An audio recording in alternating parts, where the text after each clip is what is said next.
out of the vehicle now. Hands where I can see him. Officer, I live here. I'm disabled. Marine Corps veteran. I can't move fast. Turn around. Hands on the hood. Don't argue with me. I'm not resisting, my Stop back. resisting. I'm resisting. You're on my spine. I have titanium in my back. Check my wallet. Please. Julian was 39 years old back in 2019 when this went down. Marine Corps veteran, served from 2008 to 2015, deployed to Afghanistan twice. That second tour sent him home early with a Purple Heart and a medical retirement. An IED hit his convoy. 2 Marines didn't make it. Julian survived, but his L4 and L5 vertebrae were pulverized. Surgeons at Walter Reed put him back together with titanium instrumentation rods and screws. They told him he was fortunate he wasn't paralyzed, though his walking days would never look normal again. The left side of his lower body had significant nerve damage, leading to constant grinding pain. Some days he could manage. Some days the VA meds barely touched it. He met Nia in 2016 at a VA support group function. She was a clinical psychologist specializing in combat trauma, helping vets reintegrate into civilian life. They married in 2017. By 2019, they had 2 great kids, a son named Elijah, who was 9, and a daughter, Sophie, who was 7. Julian worked as a cybersecurity analyst from home, a setup that allowed him to lie down when his back flared up. Nia worked at a large hospital system in Charlotte. They bought a nice brick house in a quiet suburb.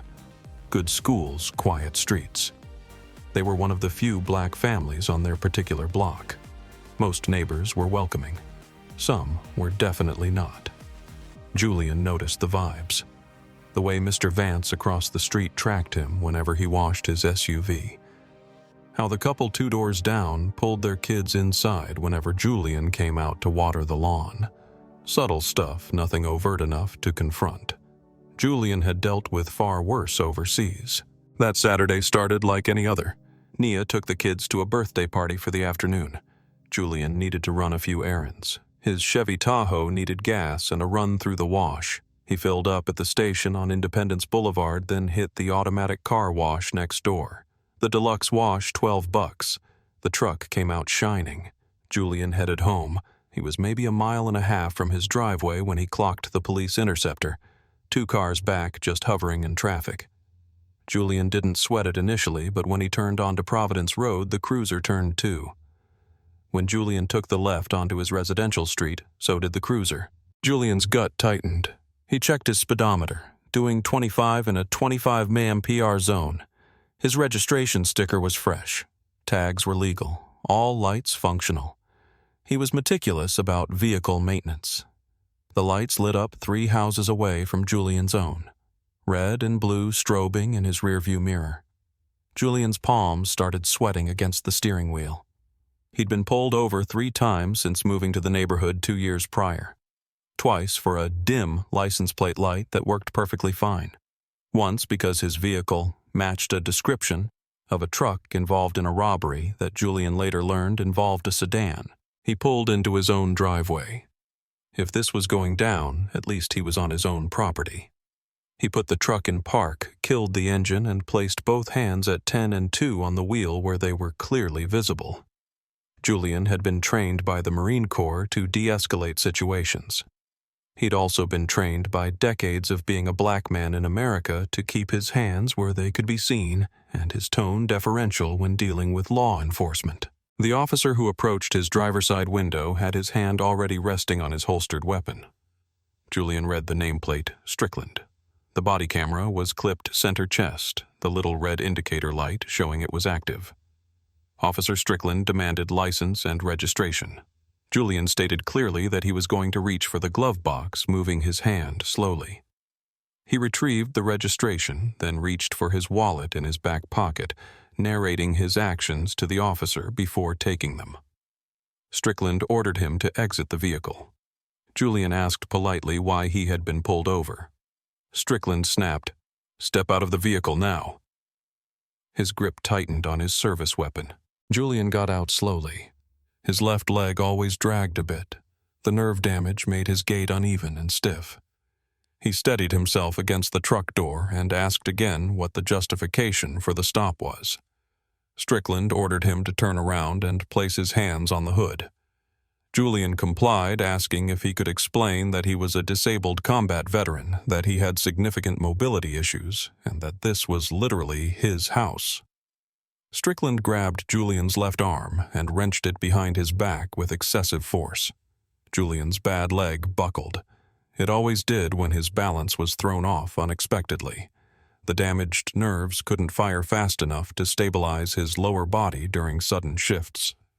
Julian stumbled, trying to catch himself on the fender. Strickland interpreted this stumble as resistance. He swept Julian's legs out from under him. Julian went down hard onto the concrete driveway, his cheek scraping the pavement. Before he could even process the impact, Strickland was on top of him, torquing both arms back for cuffs. Julian tried frantically to explain about his spine, about the fusion surgery, about the titanium rods. Strickland wasn't hearing it. The handcuffs were ratcheted so tight Julian felt the circulation cut off to his thumbs. Then came the knee, driven straight into Julian's lower back directly over the surgical site at L4, L5. The pain was instantaneous and blinding, different from his daily chronic ache. This was searing electrical fire, the kind of pain that short-circuited his brain. Julian screamed, genuinely screamed in agony. He told Strickland he was severely injuring him, begged him to check his wallet for his VA identification card, which listed his service-connected disabilities. The knee pressed harder. Type "justice" in the comments right now if you think what happened next needs to be exposed. Nia wasn't home, but their neighbor, an elderly white woman named Mrs. Abernathy, who had always been kind to them, was gardening in her front yard. She heard Julian screaming and rushed over to the property line.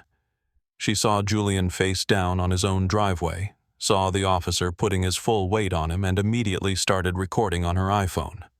Mrs. Abernathy called out, asking the officer what in the world was happening. Strickland yelled at her to back away, stating this was official police business. Mrs. Abernathy held her ground on her own lawn phone, raised, recording steadily. She asked Julian if he was all right. Julian couldn't answer. The pain made drawing breath difficult, let alone speaking. Another police unit arrived, then a third. Strickland had called for backup, reporting a non-compliant suspect actively resisting arrest. 3 more officers arrived on the scene. Officer Dawson got out of one car, Officer Miller from another. Dawson asked Strickland what initiated the stop. Strickland claimed erratic lane changes and blowing a stop sign a quarter-mile back. This was a fabrication. Julian had stopped completely at that sign, and the body cam footage would later prove it definitively. But in that moment, it was a badge's word against a black man face down on concrete. Miller ran Julian's license and registration while Strickland maintained the pressure on Julian's spine. Everything came back squeaky clean. The address matched the house they were parked in front of. No warrants, no outstanding tickets. Spotless record. Dawson suggested they stand Julian up. Strickland claimed not yet. He wasn't sure the suspect was secure. The suspect was handcuffed, face down, immobile except for tremors caused by extreme pain.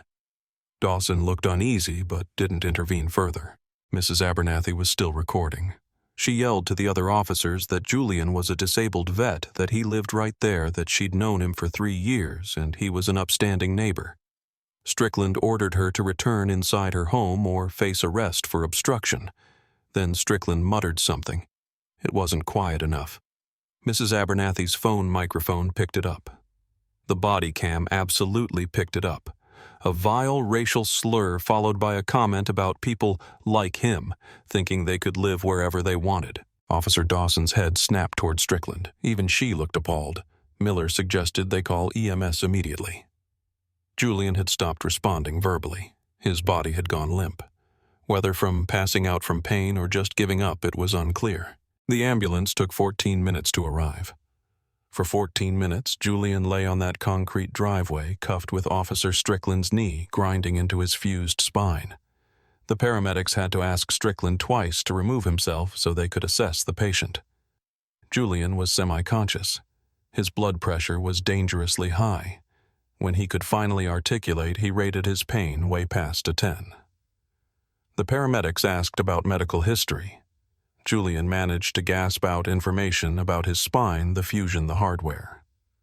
The lead paramedic looked at Strickland, looked back at the twisted figure of Julian, immobilized him on a backboard, and rushed him to Carolinas Medical Center. Nia got the call while leaving the party.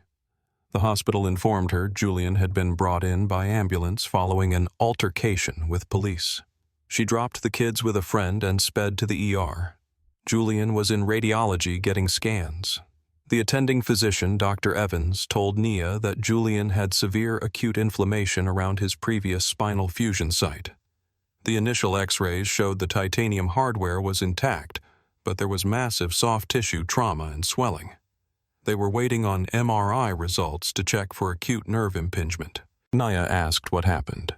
Dr. Evans said, "According to the EMS report, your husband was restrained by police and significant pressure was applied to his lumbar region."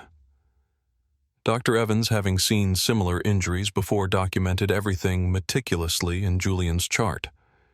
Mechanism of injury, blunt force trauma to previously compromised lumbar spine consistent with external pressure applied to L4, L5 region.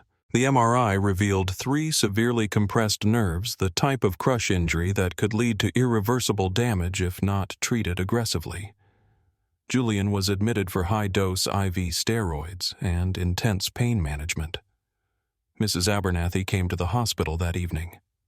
She showed Nia the video on her phone, said she'd recorded the whole thing from the moment she heard yelling. The video was horrifying. Julian on the ground, Strickland on his back. Julian's voice broken, pleading that he was a disabled veteran. Nia watched it once and sobbed. Watched it a second time and felt a rage she didn't know she possessed. She asked Mrs. Abernathy to airdrop her the file. Julian remained hospitalized for 4 days. The acute swelling subsided somewhat, but the new nerve damage was done. His left leg, which had functioned at maybe 60% capacity before now, had significantly reduced sensation and motor control, maybe 30%. The pain previously manageable with medication now required stronger opioids just to take the edge off. His neurosurgeon was blunt the damage might be permanent. Physical therapy might help restore some function, but it was unlikely he'd return to his previous baseline. Nia called the police department on Tuesday to file a formal complaint. She got the runaround transferred multiple times before finally speaking to a desk sergeant who reluctantly took down the basics. They gave her an incident number and said internal affairs would be in touch within a month. A month passed. Silence. Nia called back. She was told the investigation was active and ongoing. She demanded to see the body cam footage from Officer Strickland and the backup officers. She was informed that evidence related to ongoing internal investigations was not public record and could not be released. Julian tried to return to his cybersecurity work. He couldn't sit at his desk for more than 15 minutes before the pain became blinding. He tried a standing desk. His leg couldn't take it. By the 3rd month post-incident, Julian had lost 2 major clients due to missed deadlines. Their income took a massive hit. Medical copays and deductibles from the hospital stay were astronomical. Julian's new pain regimen was expensive. They burned through their emergency savings rapidly. Julian saw Officer Strickland on duty twice in town, once directing traffic near a construction site, once cruising past the local grocery store. Strickland was still working, still carrying a gun, still empowered to detain people. Nothing had changed for him. Everything had changed for Julian. He developed severe anxiety whenever he saw blue lights. He couldn't sleep through the night.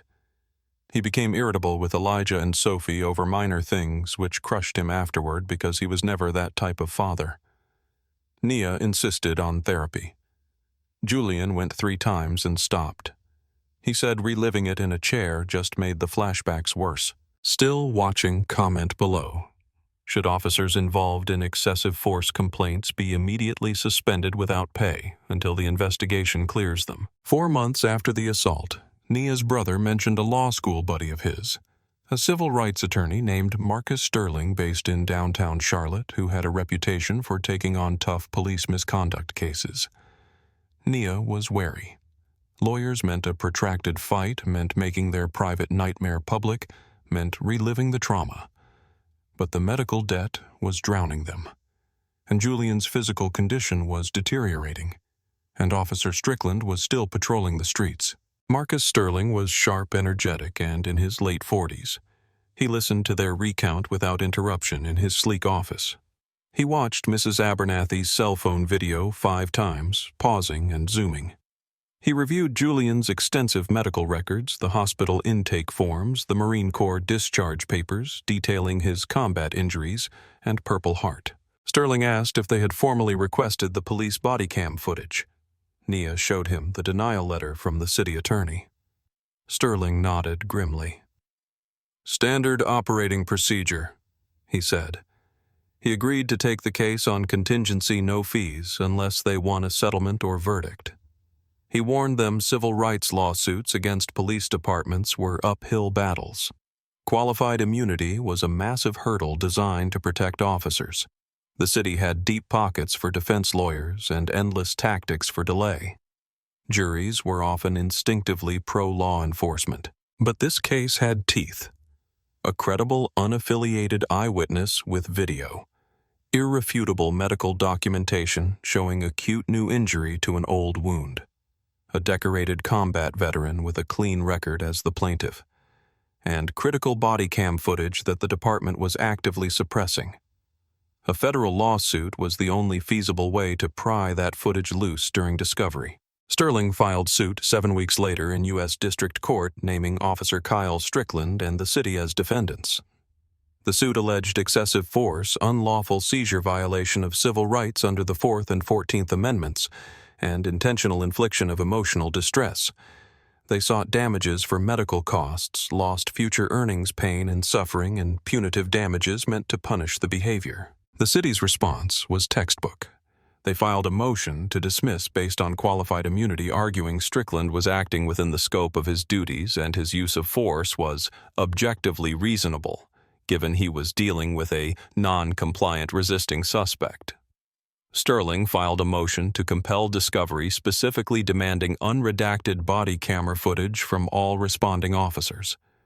The city fought it, claiming the footage was part of a confidential personnel file. The federal magistrate judge, Judge Helen Carter, wasn't having it. She ordered the city to produce all relevant audio and video within 20 days. The footage arrived on a secure digital link sent to Sterling's office. He called Julian and Nia in to view it. Julian hadn't seen the event from the outside. Watching the footage was an out-of-body experience, a surreal nightmare. He saw how violent the leg sweep really was. He heard the terror in his own voice begging for mercy. He saw Strickland's face stone cold as he dug his knee into Julian's spine, even after Julian had ceased all movement. The audio was pristine. Every word Strickland spoke, including the slur, including the racist commentary to the neighbor. Strickland's body cam had captured the entire 22-minute ordeal from the moment he whipped a U-turn to follow Julian until the ambulance doors closed. 22 minutes that made it impossible to claim this was a split-second decision in a chaotic environment. Nia wept silently watching it. Julian had to leave the room to throw up. Sterling took copious notes time-stamping every violation of policy and basic human decency. When it ended, Sterling looked at them. "They tried to bury this," he said. "This footage is nuclear. This doesn't just win the case. This destroys their entire narrative if a jury sees it." Miraculously, the police department's internal affairs investigation, which had been ongoing for nearly 6 months, wrapped up just 10 days after the body cam footage was turned over in federal discovery. Strickland received a written reprimand for unprofessional language and a 3-day suspension without pay. The report concluded his use of force was within departmental guidelines, given the suspect's passive resistance. Sterling used that IA report as ammunition in his next brief. He highlighted that it took the department half a year to investigate, and they only concluded it after a federal judge forced their hand. He argued that a 3-day vacation for using racial slurs while crippling a disabled veteran was proof positive the department had zero interest in accountability.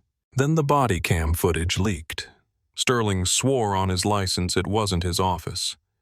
Julian believed him. It was likely someone inside the department disgusted by what they saw, or a clerk who believed in transparency. A local news station aired segments of the footage on the 6 o'clock news, blurring Julian's face and bleeping the slur, but showing the violence clearly. The video went viral nationally overnight. Millions of views by morning. Cable news networks picked it up. Civil rights leaders descended on the city. Veterans organizations issued scathing condemnations, furious that one of their brothers had been treated like an insurgent in his own driveway. The mayor held a nervous press conference promising a thorough review.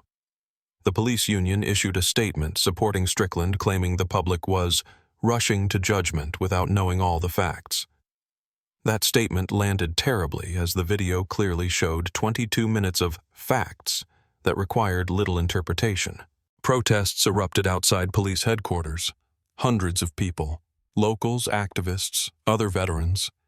Julian didn't attend. His back couldn't handle the standing, and the crowds triggered his anxiety. But he watched on TV, grateful. The world saw him. The political pressure cooker was too much. 3 weeks after the leak, the police chief announced Officer Strickland was placed on paid administrative leave pending an independent investigation by the State Bureau of Investigation. Paid leave. Still collecting a paycheck funded by Julian's taxes, but off the street. The lawsuit moved toward trial. First came mandatory mediation. A retired federal judge tried to broker a settlement. The city's opening offer was offensive $100,000, no admission of fault, and a strict non-disclosure agreement. They rejected it instantly. A second offer came a month later, $450,000. Still no admission of guilt, but a promise to review training protocols.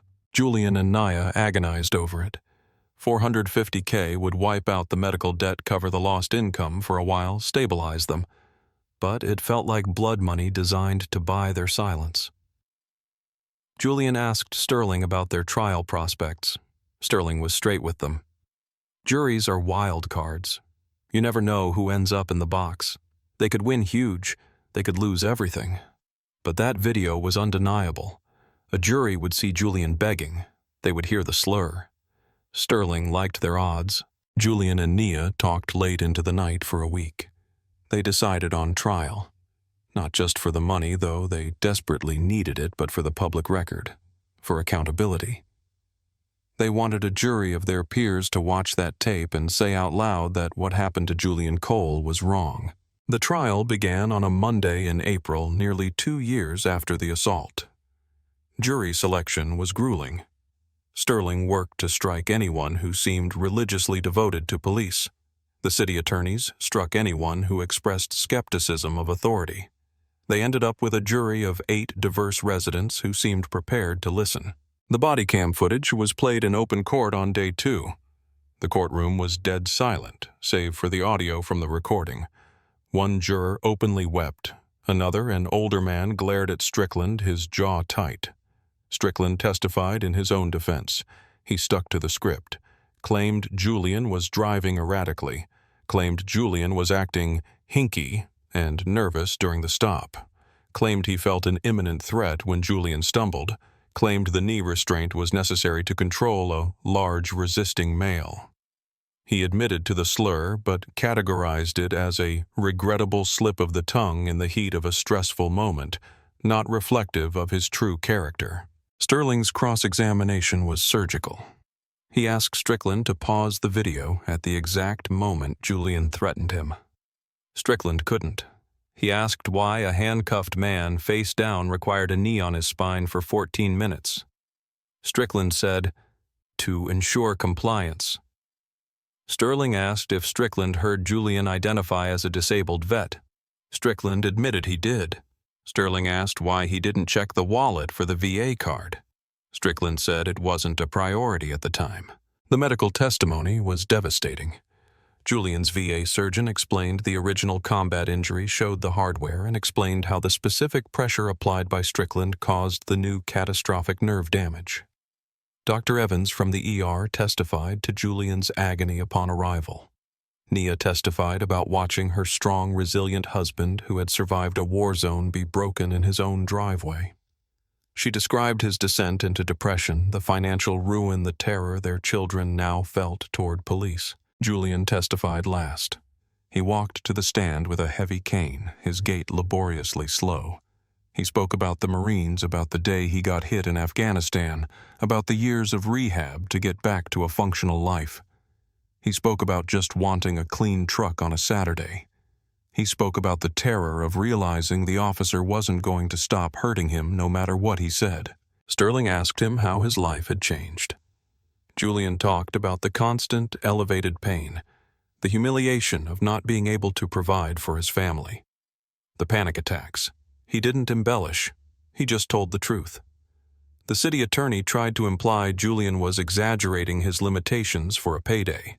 It backfired spectacularly. Julian looked the lawyer in the eye and said, "I want compensation because your officer broke my body and took away my livelihood. I earned that money." The jury deliberated for 11 hours over 2 days. They returned a verdict in favor of Julian Cole on every single count: excessive force, unlawful detention, civil rights violations.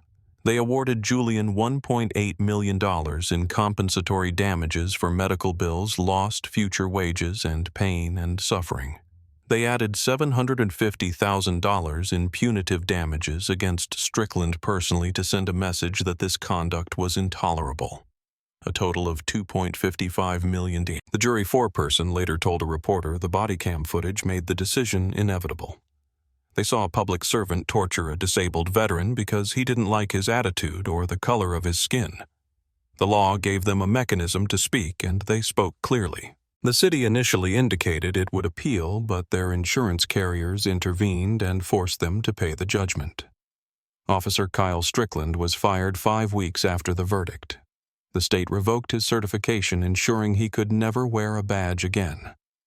The final shoe dropped when the district attorney, facing immense public pressure and armed with the federal verdict, filed criminal charges, aggravated assault and violation of oath of office.